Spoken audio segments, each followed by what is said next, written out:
ideas don't always speak for themselves, whether that's in the classroom or in the boardroom. Hi, I'm Samia, and I'm an MIT undergrad and one of the co-founders of Improvise, along with Sanjana, who's a Wharton undergrad. Our digital learning platform, Improvise, trains multiple students to develop vital public speaking and improv skills through online situational-based games that teach students how to organize their thoughts. So currently in schools, students learn math, science, English, but schools overlook a vital career skill, learning how to speak and think on your feet without losing your train of thought. Toastmasters and other players in the public speaking space today focus primarily on delivery, which means how to avoid saying or how to pace yourself accordingly. But the key component they're missing is how to structure your ideas. When you forget your next line, how do you come up with what to say? Or when you have 90 seconds to give a pitch, what do you say?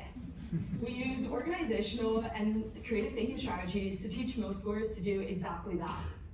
After spending the summer conducting market research and speaking with many parents, we found that parents believe improv is an important skill for success, but we're unable to find relevant resources.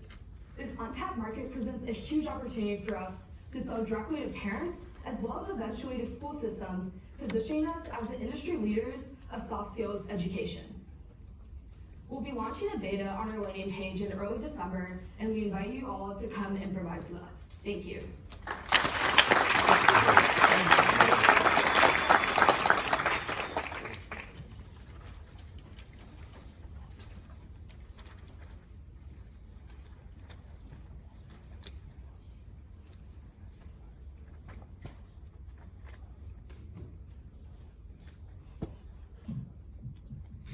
Can you tell us a little bit about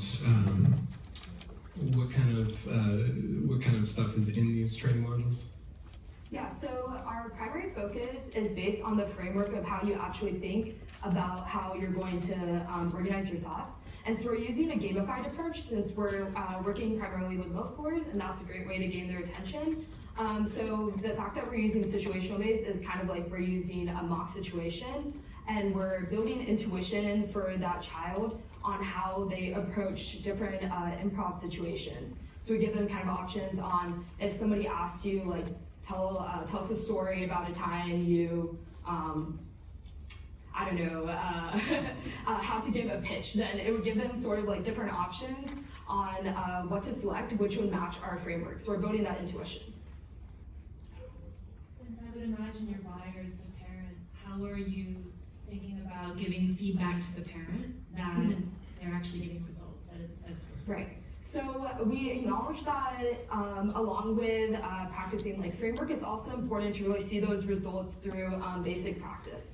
So we're offering at the end of each month, we'll have a teacher as well as sort of like a group session online where students will be kind of presenting and the teacher will be giving feedback. So that's our primary, initially what we'll be doing. In the future, we see ourselves using kind of AI-driven feedback, but that's something we're still developing.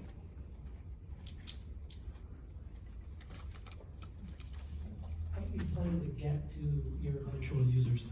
Right, so initially we're gonna sell to parents, which we expect in early kind of January and February. In April and May, we'll be talking to different school systems about putting this in place for the following school year and how we can best fit this with the curriculum that's offered in schools currently.